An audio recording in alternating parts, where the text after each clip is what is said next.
बाद हमारे जो तौहीद है उसके ऊपर हम किसी भी रिलीजियस प्लेसेस पे कोई भी स्कल्पचर नहीं रख सकते हैं। इतनी तो उनको समझ होनी चाहिए। अगर उनको नहीं तो उनके जो बाकी लोग हैं उनको समझ आनी चाहिए। इसके बरक्स कि वो माफ़ी मांगे लोगों से और कुछ उसमें अपने आप को कुछ लोगों के सामने लाके माफ़ी वो एफआईआर करवाना चाहती हैं उन बच्चों पे। ये रिलीजियस सेंटिमेंट है और किसी भी रिलीजियस सेंटिमेंट्स को अगर हर्ट करना है वो गलत बात है।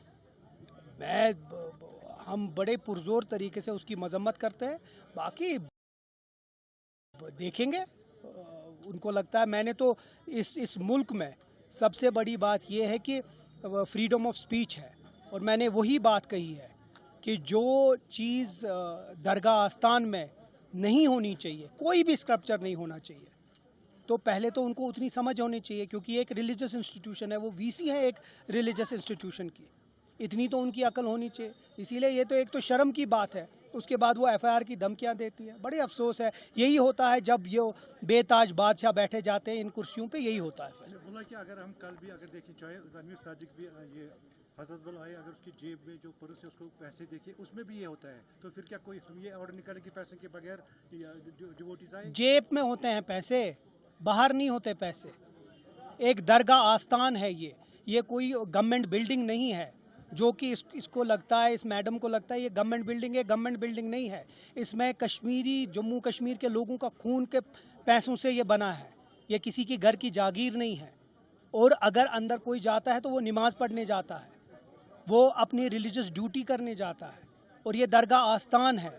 अगर इतना भी इनको फ़र्क नहीं पड़ेगा कि आस्थान और एक गवर्नमेंट बिल्डिंग में क्या है, तो मुझे अफसोस होता है। अब क्या बोल रहे हैं वो, जेब में पैसे होते हैं उसके साथ ये कंपेयर कर रहे हैं। ये कितनी बेतुकी और बचकानी बात है। जेब में पैसे होते वो अलग बात है, लेकिन अगर दरगाह आस्थान के अंदर कोई भी स्कल्पचर हो, मुझे नहीं लगता है कि आप किसी भी दीनी लीडर, मैं कोई रिलीजियस लीडर नहीं हूँ, रिलीजियस स्कॉलर नहीं हूँ, लेकिन मैं ये समझता हूँ कि किसी भी दीन के चीज़ में अगर हम कोई भी उनके रिलीजन के खिलाफ करेंगे वो गलत है। वो चाहे वो हिंदू हो, मुस्लिम हो, सिख हो, ईसाई हो। हम लोग मुसलमान नहीं के आइडल वर्शिप नहीं करते हैं। तो अगर हम नहीं करते हैं तो फिर हम मुसलमानों की जो एहसासात है उनकी कदर करनी चाहिए। अगर वो वीसी है, मुस्लिम औकाफ ट्रस्ट है, ये गवर्नमेंट औकाफ ट्रस्ट नहीं, ये मुस्लिम औकाफ ट्रस्ट है, ये औकाफ है। तो इतना तो उनको समझ आनी चाहिए थी कि लोगों के सेंटिमेंट्स इसके साथ जुड़े हैं। इसके बरक्स की वो जाके माफ़ी मांगे और उन लोगों को प्यार से समझाए, वो एफआईआर की धमकी दे रही है। ये कौन सा उसूल है?